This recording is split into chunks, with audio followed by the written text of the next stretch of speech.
Hey sophomores, it's Mr. Wood. I'm here to give you your lesson for Monday, April 20th. All right, well, let's start with a little review. Looking at here, this is the list of that I gave you assignments that were due for Thursday and Friday of last week.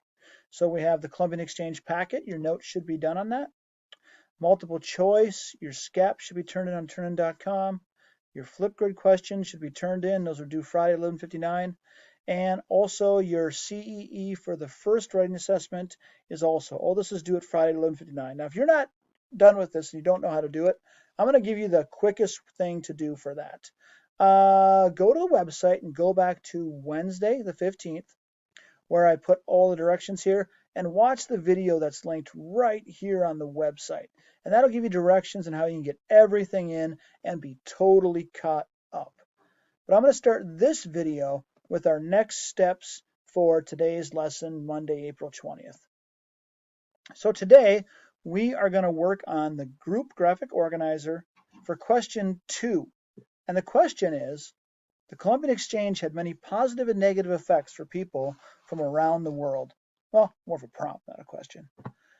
Your task is to compare the positive and negative effects and determine, was the Colombian Exchange an overall good or bad event that happened in world history?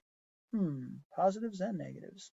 If you did the flip grid, you already have a good start on this, and you can go back and watch the flip grid and see a lot of your classmates' responses as well. But let's go take a look at how we get our work done. So the website, our new post for the 20th right here, here is what you need to do. Again, your notes, you can use your notes for this. That should be done already. And here is where you'll answer it. You will go to your class period and find your graphic organizer. So let me just go to, I'm going to take a random one. I'm going to take second periods, okay? And I'm filming this a bit early, so a lot of people aren't done filling out the first one when I'm filming this. So what I'll do is I need to go all the way down to where the second question is. So I'm going to have to skip quite a bit in here and probably going to have to go down about like 15 pages or so.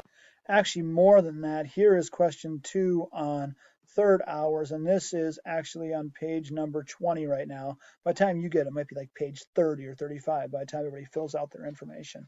So this is where you'll find it on your group graphic organizer. So it's quite a ways down. It's underneath where all of your classmates filled in their graphic organizer for question 1. And there's question 2, and it says the Colombian Exchange had many positive and negative effects. We did that already. We read that, so there it is. Then you need to find where your name is with your group. And here's one of the groups for third period. And if I was Esteban, for example, or Stephen, for example, I would go and I would put in the positives and the negatives for the Colombian Exchange. I would list as many as I can, and all of you can do that. When you're done, you go down and you're going to fill out a claim, evidence, explanation like we normally do. A lot of this is pretty similar to stuff we've already done. And so you'll need a topic sentence. Was the Colombian Exchange positive or negative, and why? So here's where you will write your claim. And it'll be something like this. The Colombian Exchange was more positive than negative in the world because of all the new foods and crops that people were able to get. Let everyone in the world benefit. Something like that. You need to give a reason why it's more positive or why it's more negative. More negative, I might make an argument like it was more negative because it wiped out a large population in the Americas and it caused a mass genocide of people, for example. Then you put your evidence here of positives, evidence here of negatives, and then at the end, you have to give your rationale. Was it more positive and negative, and why? This is actually your own thinking. Now, you can make connections in here to other parts of history. You can do everything that we've already done in explanation. In fact, when we are grading this, the rubric I'm going to use for grading this is the same rubric we've been using throughout the year. It's our claim, evidence, and explanation. So for your evidence, we're looking for good, detailed evidence, years, statistics, all of those things should be on here. And When we're looking at explanations, we are looking at your own original thoughts, outside information, comparison of the topics, um, multiple explanations. You can connect it to another time period. Like you could say the Colombian Exchange was a there was mass death of people from the Americas. This was just like another time there was a mass death in history. The more original your explanation, the better. And you need to basically explain why you think that it was either more positive or more negative.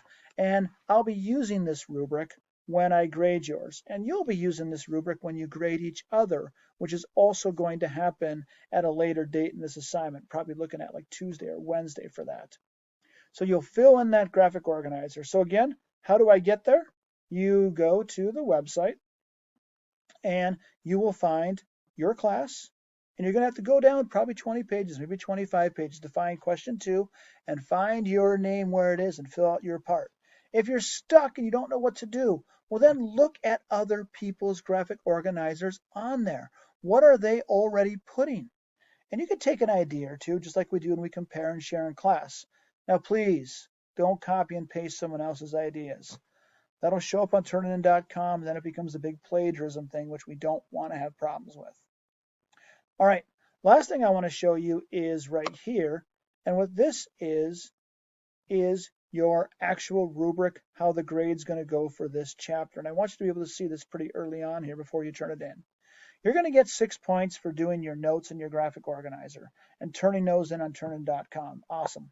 You're going to get 6 points for multiple choice, turning those in on turnitin.com. And your 2 Flipgrid discussions are worth 6 points. And again, some of you who are camera shy, you may email me, like a number of you have done, your answers for Flipgrid. You're going to grade another student's paragraph. That is going to be worth 2 points for doing that. So that's just 2 points extra if you grade someone else's paragraph on the rubric. And then your 2 rubrics are going to be worth 44 points. Okay? And that is basically how the grades are going to break down for this.